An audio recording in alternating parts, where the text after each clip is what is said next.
দেখো ক্লাস 10-এর উপপাদ্য বৃত্তস্থ চতুর্ভুজের বিপরীত কোণগুলো পরস্পর সম্পূরক। তাহলে একটা বৃত্তস্থ চতুর্ভুজ এঁকেছি যার এ বি, একটা চতুর্ভুজ এঁকেছি, সেই চতুর্ভুজটা হচ্ছে এ বি সি ডি। তো প্রমাণ করতে হবে যে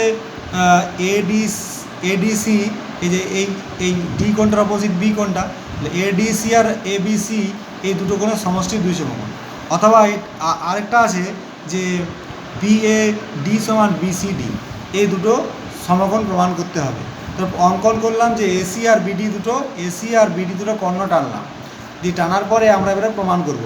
তো যেই কর্ণ টেনেছি তখন আমরা যদি একটা সাইড ধরি যে এই যে এ ডি আর বি আর এ সি আর বি, এরা এই কোণ দুটো সমান, কেননা এরা একই বৃত্তাংশস্থ কোণ। আবার এই বিএসি আর বিডিসি এই দুটো কোনো, এই বিএসি আর বিডিসি এই দুটো কোনো সমান, কারণ এরাও একই বৃত্তাংশস্থ কোণ।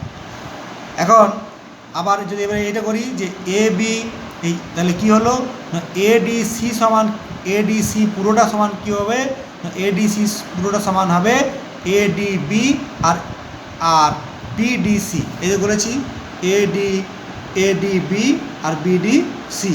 এখন এডিবির মান পেয়েছি, এডিবি মানে এসিবি লিখেছি, আর বিএসির মান পেয়েছি, বিডিসিরও মান পেয়েছি মানে বিএসি, এই যে লিখে দিয়েছি।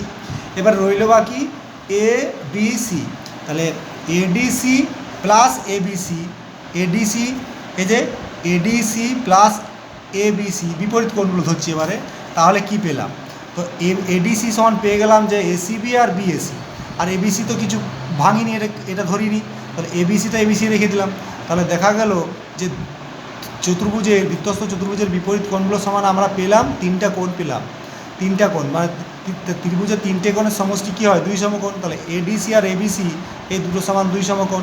তাহলে একইভাবে আমরা প্রমাণ করতে পারবো যে বিএসি, এই যে বিএসি, বিএডি আর বিসিডি এইগুলো এই দুটো বিপরীত কোণের সমষ্টিও হবে 2 সমকোণ। এটাও করেছি। এভাবে তোমরা করবে।